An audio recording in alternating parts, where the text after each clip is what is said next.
Hi, and welcome back to the Public Gardens GIS training series. This is lesson 6. Today we're going to learn how to set up a laser rangefinder with our GPS equipment and collect some data using it. Let's get started. So today I have my assistant Mary, who happens to be my boss, along with us to help out with the data collection. Laser rangefinding equipment requires a second person to be able to hold a reflector so that we can bounce a signal off of it. So we want to collect information on this group of plants right here, again some daylilies, and if you notice that we have some tree canopy overhead, and that's just going to impede our GPS signal and make it nearly impossible to get accurate information about these plants. So to make our information more accurate, or to get a good GPS signal, we're going to set our GPS equipment up out in a clear area so that we have a nice clear view of the sky and an accurate signal. Mary's going to stay here while I bring this equipment out here to set it up and look for a good spot.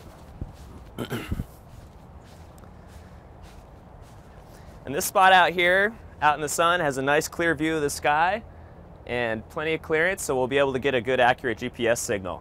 Okay, so the first thing we want to do is to set up our tripod. So to do that, position in the center pole, a nice stable position. And then for this particular tripod setup, I'm just going to press the buttons to extend the legs on either side. And once I have them out, I can use the level that's on our prism pole to get the tripod in a nice stable position. Okay, so let's talk a little bit about the equipment setup that we have here today. So you'll recognize from lesson 5 that we have our Bluetooth GPS receiver on the very top of our setup here, and we have our data collector right here on the side. In addition, we've added the laser rangefinder. Let me talk a little bit about how the laser rangefinder works. So the idea with the laser rangefinder is that we can set up our GPS equipment and laser here out away from what we're going to record, and then we can actually shoot a laser at a reflector around the plants, and that'll bounce the signal from where we are to where the reflector is, essentially moving our GPS location to whatever we're bouncing our signal off. Now this is really handy because it allows us to collect data from a distance, and it also allows us to collect a lot of data points without having to move our equipment. So the next step is to get our data collector and our ArcPad software set up to work with our laser rangefinder. Okay, let's get started and get things set up in ArcPad. So to launch ArcPad, we have the ArcPad Today plugin or toolbar here. I'm just going to hit the ArcPad icon. If you don't have that toolbar on your screen, you can use the Start menu to launch ArcPad. And as usual, ArcPad takes a little bit to get going.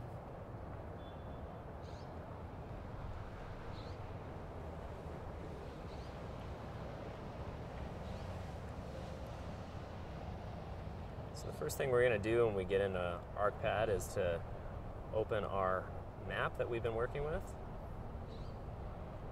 and then set up the laser rangefinder so we can start collecting data with it. Okay, so I'm going to choose a map to open here, and it brings up this browser here, and I'm going to select our East Asian section map we've been working with and hit OK.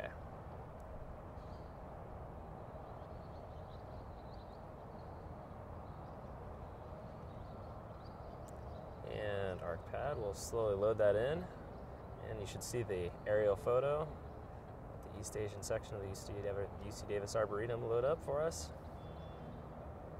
All right, and now the first thing we're going to want to do is go and look at our advanced options. So off of the file menu here, off to the side, there's an icon that looks kind of like a piece of paper. The down arrow, and go to advanced settings. And we're going to want to turn on the extensions for our laser rangefinder. You can get those by scrolling all the way over to the right, hit extensions. This brings up a list of all the extensions that are available in ArcPad.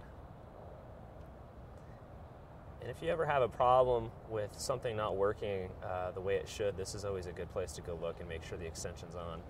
Some people might like to turn on all the extensions, but that makes the program slower, so I like to have on only the ones we may be using. So when you scroll down, you'll see these icons that I'm not exactly sure what those are. They're kind of red beams of, I guess, of sorts. You want to make sure that you have the appropriate extension for your laser rangefinder turned on. Now here at the UC Davis Arboretum, we have a LaserCraft Contour and a LaserTech Impulse, so I have both of those options on. Once you've turned them on, just hit OK. And it may tell you that you may need to restart. Since I didn't actually change anything, I'm not going to restart. Okay, so the next thing we want to do is get our laser rangefinder configured in ArcPad. To do that, under the satellite menu, hit the down arrow and go to Rangefinder Preferences. And in this window, it has an option to select the protocol, and I have a LaserCraft Contour laser, so I'm going to select that protocol from the list. If I was using my LaserTech Impulse, I could select that as well. And then we want to select which COM port the laser is on. So when you get your laser, you need to configure it for Bluetooth connectivity if it's a Bluetooth laser, and that would be performed by following the instructions that come with your laser. And I've configured it in Windows to be on COM port 9, so I've selected that from this drop-down list. And then we can leave the rest of the options the way they are and hit OK. And now to turn on our laser, again, hit the drop-down under the satellite and hit Rangefinder Active.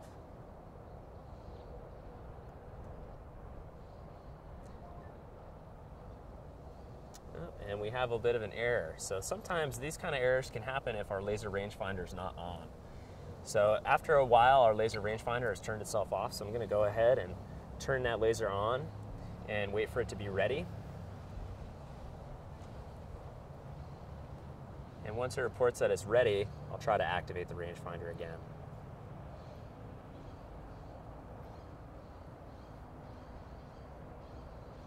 And hopefully everything should have gone according to plan. And then the next thing we want to do is activate our GPS.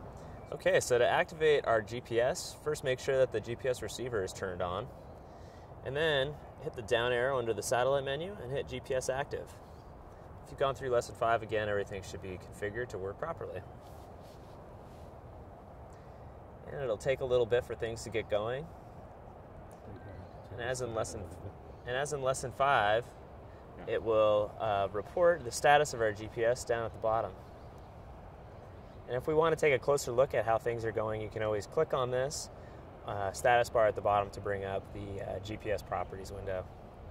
All right, so right away, it says we have a nice low PDOT because we're out in a nice open area, and it's reporting that we're connected to 7 out of 10 satellites. So we're good to go. We're ready to start collecting data. So first, let's put it into edit mode. Turn on the edit toolbar here from the top. And then hit the pencil icon. And the first thing we're going to do is draw the perimeter around this group of daylilies. So we're going to do a mass planting. Next thing we want to do is make sure that we have the appropriate geometry type selected. So we want to use a polygon. So select polygon. And then we're going to go all the way over to the menu on the far right, which is the offset menu. And this lets us work with our laser rangefinder to collect data from a distance. So if we hit the down arrow under this, we're going to do a radial traverse. And you can tell by the icon that it has a tripod on it. And that means that we can set our tripod up from a distance and collect information. So we'll select radial traverse. And then we just want to make sure that that's set. Once we have that set, we can start using our laser to collect points. So the first thing we're going to do now is to move Mary into the position for the first vertex. Okay, so now that Mary's in the first position, I want to talk a little bit about what her role is in the data collection process. So you notice that she's holding a tall pole with a reflector on the top of it. We use this pole to be able to measure the vertices of plants and the centers of plants. When they're a little bit too tall to get with a short reflector, and this pole that she's using is just a cheap painter's pole that we've bought at our local hardware store that can be adjusted for height. And additionally, we've marked foot locations on that so that we can quickly measure the height that we're recording our information at. And now Mary can take the reflector out of the top of this painter pole for measuring shorter plants a little bit more easily. And then since these plants are short, we're just going to use the short reflector to record the locations of the vertices of this mass planting. Now you'll also notice that Mary's holding a clipboard. On this clipboard she has printed out the old version of our collection maps. And we can use those collection maps to provide information to the person who's using the data collector about each plant. And if there are plants that we come across that aren't on those maps, we can draw their locations in and then use those locations to verify that we've collected everything correctly once we get back into the office. All right, let's start collecting our first point. Now, after the laser bounces off the reflector, you should hear a sound that I call the depth charge in ArcPad that indicates that ArcPad has received information from the laser. Now, the first thing you're going to need to do once you get this offset screen up is to hit the tripod icon in the upper right-hand corner, and this will collect the GPS position for this vertex, or for where the tripod is set up. If you hit the satellite icon in this tree, or this screen, excuse me, it'll start to collect information, and it will average 25 points based on the setting that we specified earlier. Now, it's always a good idea when you're using a tripod and a laser rangefinder to average many more points than 25. I usually choose about 100, but for the purpose of quickness for this video, we'll leave it at 25. And remember, you can change that setting in the options of ArcPad. Okay, so once it's finished collecting those points and averaging together, we hit OK, and now we have a position for our tripod. And then you'll notice that it automatically has filled in a bearing, slope distance, and inclination that has come directly from our laser rangefinder. Now, because we're using a reflector that has a height, we additionally need to specify the height of that reflector. So if you use the down arrows at the bottom, you can scroll over to options, and then it has an area for us to put in the height of the observer and the height of the target. And we just want to put in our target height, and our current target height is 3 feet. Just make sure that that's in there by hiding the keyboard. And then it's always a good idea to go back to the offset screen to make sure that all of our numbers are still there. And then go ahead and hit OK to continue. And now we've captured that first point and we're ready to do our second one. So now we'll have Mary move to the second vertex of the polygon.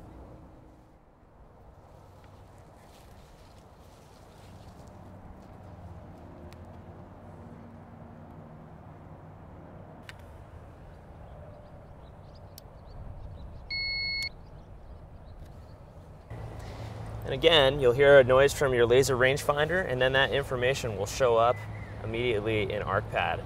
Now, since we already collected a reference point for our tripod, we don't have to collect one for the second point. So we just want to verify that our bearing, slope distance, and inclination have been filled in automatically. You can go and make sure in the options that our target height is there, and it still is. Go back to our offset screen, make sure everything's there, and then we're done with our second point. We'll hit OK. Okay, got it, Mary. Go ahead and move to the next spot.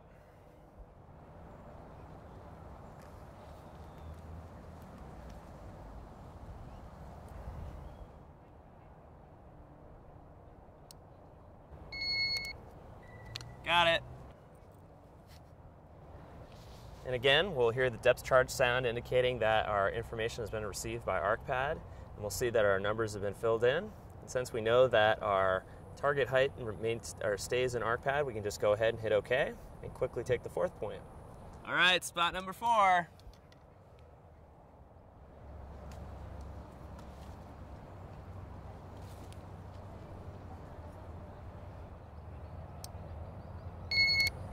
Got it. And once again, we'll hear our depth charge sound in ArcPad, indicating that it's received the information. You can just verify that everything's correct, and then we'll hit OK. And now, since that's the last vertex we're going to take on this polygon, as in lesson 5, we can just hit the arrow at the bottom of the screen to indicate that we're done with that and we're ready to enter attribute information about it. Now, since this is our second mass planting, we're going to enter an ID of 2. And the type of planting, since these are all daylilies, it's another homogeneous mass planting, so we'll just enter one of those. If we had a mass planting that had 2 or more species in it, we want to remember to collect a center point for each one of those species. Since we only have one, we'll only do one center point when we finish with this polygon. The size of the planting is less than 20 individuals in this, so we'll leave it as small again. We can enter the section name. We're still in the East Asian section and East Asian collection of plants. Enter our survey date. And our username is myself. Go on to page 2. Make sure there's nothing else to enter. We have no comments, so we're all set. So we can go ahead and hit OK. And now our polygon's been created and we're ready to do a center point. So now we'll have Mary move to the center of the polygon and put the reflector in the middle. And then we can change some options here to make sure that we're ready for that. So the first thing we're going to want to do is go to our offset menu and kind of reverse the order of turning things on. In the offset menu, we're going to turn off Radial Traverse. And then we're going to go to the edit menu and turn off mass planting. We'll go to the edit menu one more time, turn on plant center.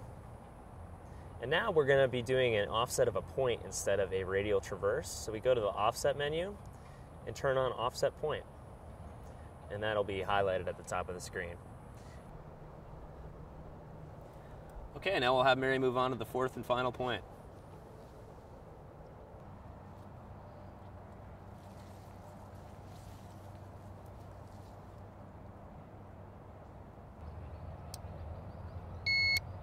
Got it.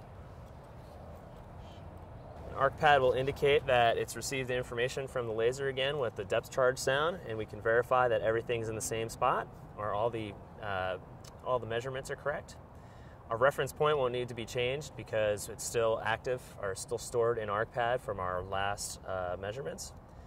And again, we can just verify that our target height is still in there, and it is.